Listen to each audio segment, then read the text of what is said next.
Bonjour à tous et à toutes, bienvenue dans le Grenat Time, bienvenue dans ce débrief de la journée 5. On accueillait Lorient à domicile et on finit en 1-1. Et vous savez, ce qui est triste, c'est que quand on connaît trop bien son équipe, on sait ce qui va se passer. On sait que même si on gagne 1-0, comme je vous l'avais prédit, comme je voulais le prédire dans le positif, cette équipe nous surprendra toujours et arrêtera de jouer dès le premier but. Et dans tous les cas, si une équipe arrête de jouer, il est quand même très probable que son adversaire revienne. C'est ce qui s'est passé et on en parle après le générique. C'est l'entrée d'Ismail Assar qui va immédiatement s'illustrer. Là, on est déjà à 3, je peux vous dire 3. Et ça m'énerve. Ça m'énerve. Le titre de champion est fêté dignement à Saint-Symphorien. Au niveau de la composition, on n'a pas eu un 4-4-2, on a eu un 4-2-3-1. Pourquoi pas? Mais je pense qu'on a vu que Ibou Sané n'était pas fait pour être tout seul en pointe.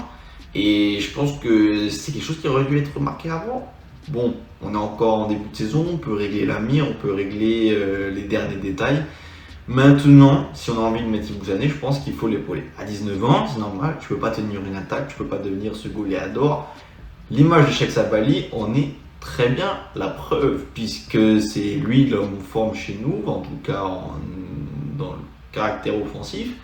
C'est notre buteur, et quel but, franchement quel but, qui est arrivé à la 27e minute, prise de balle exceptionnelle, il met tout le monde, en tout cas son vis-à-vis dans le vent, et peut-être même le deuxième défenseur qui doit le couvrir, et il arrive à finir.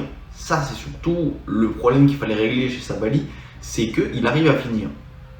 Sauf que son tir cadré sera le seul tir cadré du match. On va faire 6 tentatives, on va en encadrer qu'une, et ce sera la seule. Pour les autres statistiques, on voit très bien donc qu'on a 44% de possession, donc on n'a même pas la possession, 401 passes, on n'a même pas les passes, et on s'est fait écraser au niveau des tirs et du jeu du coup. 6 tirs, 1 tir cadré, et eux, 16 tirs contre 5 cadrés. Évidemment, si tu n'as pas envie de jouer, si tu t'arrêtes de jouer pour ton premier but, c'est, comme je l'ai dit, très probable que tu te fasses remonter par l'équipe adverse. Et c'est ce qui s'est passé avec le but de Bamba à la 85e minute. Mais déjà, ça nous pend au nez. 4 tirs cadrés. Oukidja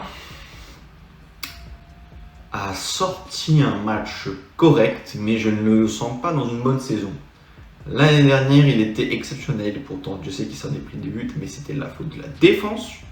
Et là, il est plus caractère patron, il est en mode Ligue 2, comme si on avait une aura en plus en Ligue 2 et que on avait une petite magie, un petit champ de protection qui faisait qu'on pouvait se permettre de ne pas être concentré de la première à la 90e minute.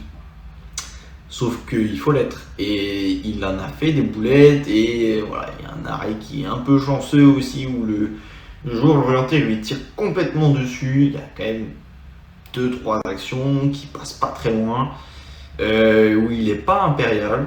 Sur la fin, il fait des beaux arrêts, il y a quand même des beaux arrêts, il n'y a rien à dire, mais voilà, sur le but, c'est pas lui qui est fautif.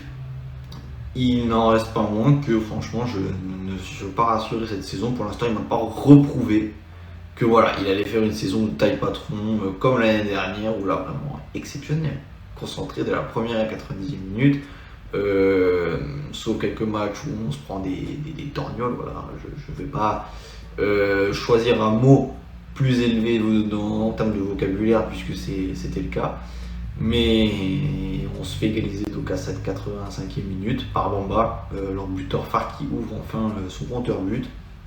C'est comme ça, on arrête de jouer, on se prend un but, et voilà, il fallait faire des changements avant. Pourtant cette équipe elle était à bout, hein. Lorient ils étaient à bout, ils étaient quand même sans solution, là, ils finissent sur les rotules quand on voit Formose Mendy qui arrive plus à courir. Comment ça se fait qu'on ne met pas le deuxième but? Voilà, j'avais prévu une victoire 1-0.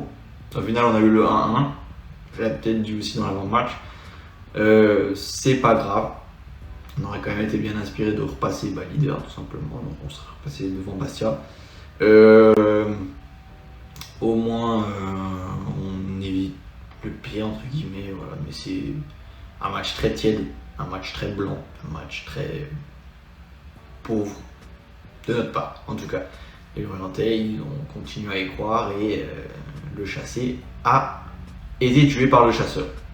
Voilà. N'hésitez pas à me dire ce que vous en avez pensé, vous, à liker, à commenter, à vous abonner. On reste toujours sur du positif. En tout cas, je suis un peu plus content que les 3 premiers matchs qu'on avait proposés.